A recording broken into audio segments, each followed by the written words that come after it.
Pois é, foi um depoimento forte dado pelo médico Davi Wipe aqui durante a coletiva de imprensa no Palácio dos Bandeirantes, em São Paulo.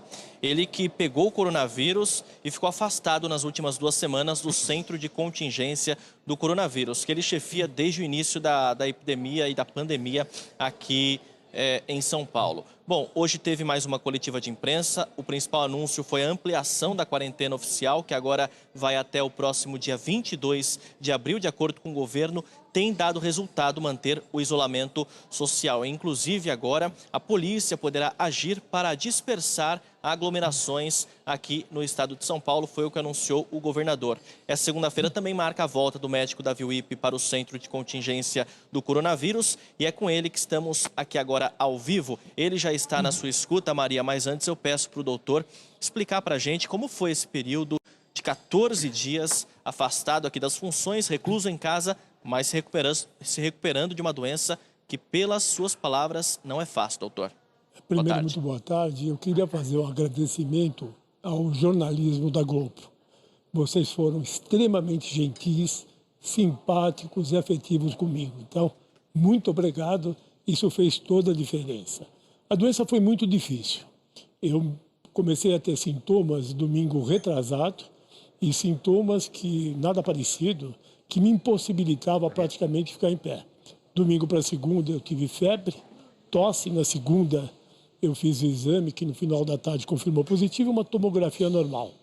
E os dias que se seguiram foram muito sofridos. Até a última segunda-feira eu repeti a tomografia e havia um pequeno foco de pneumonia no meu pulmão esquerdo.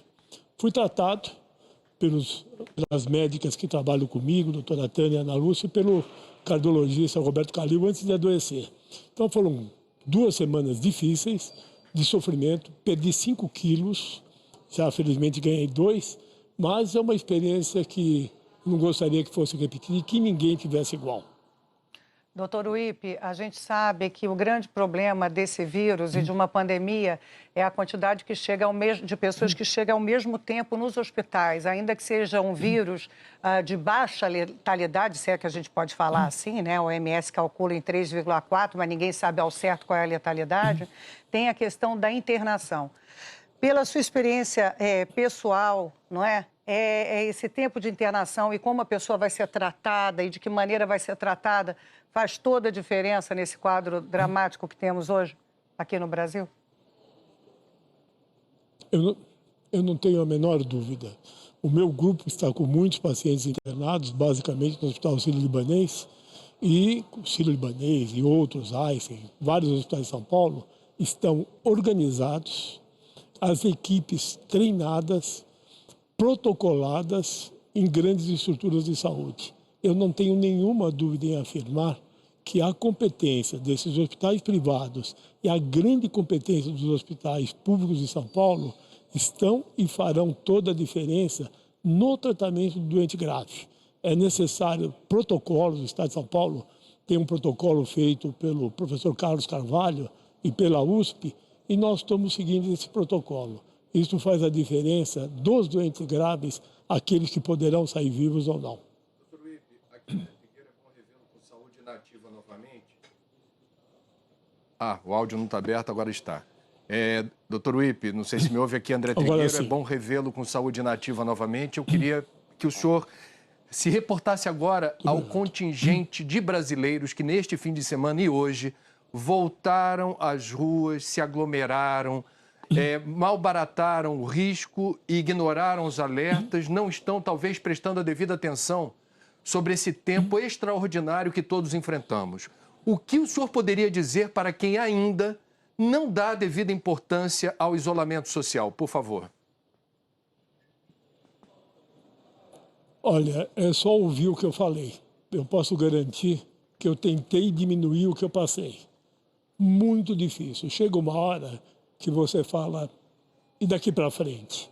São alguns truques. A minha família me ajudou muito, meus irmãos, os meus netos ajudaram. E chega no momento que você fala, ainda eu tenho uma missão pela frente. Mas o limite, eu estive no limite de ser internado. Eu estou cuidando de pessoas muito próximas a mim, inclusive médicos muito graves. Se vocês não acreditarem no que eu estou falando, não queiram ter a experiência que eu tive como paciente e como eu estou tendo como médico. Não subestimem essa doença. É uma doença grave, doída, mesmo nós, graças a Deus que saímos vivos, foi de extremo sofrimento. Então, se não fosse por tudo isso, por as condições que felizmente nós temos e queremos que todos tenham, essa doença pode ter dimensões ainda maiores. Acreditem em alguém que passou por tudo isso com muita dor.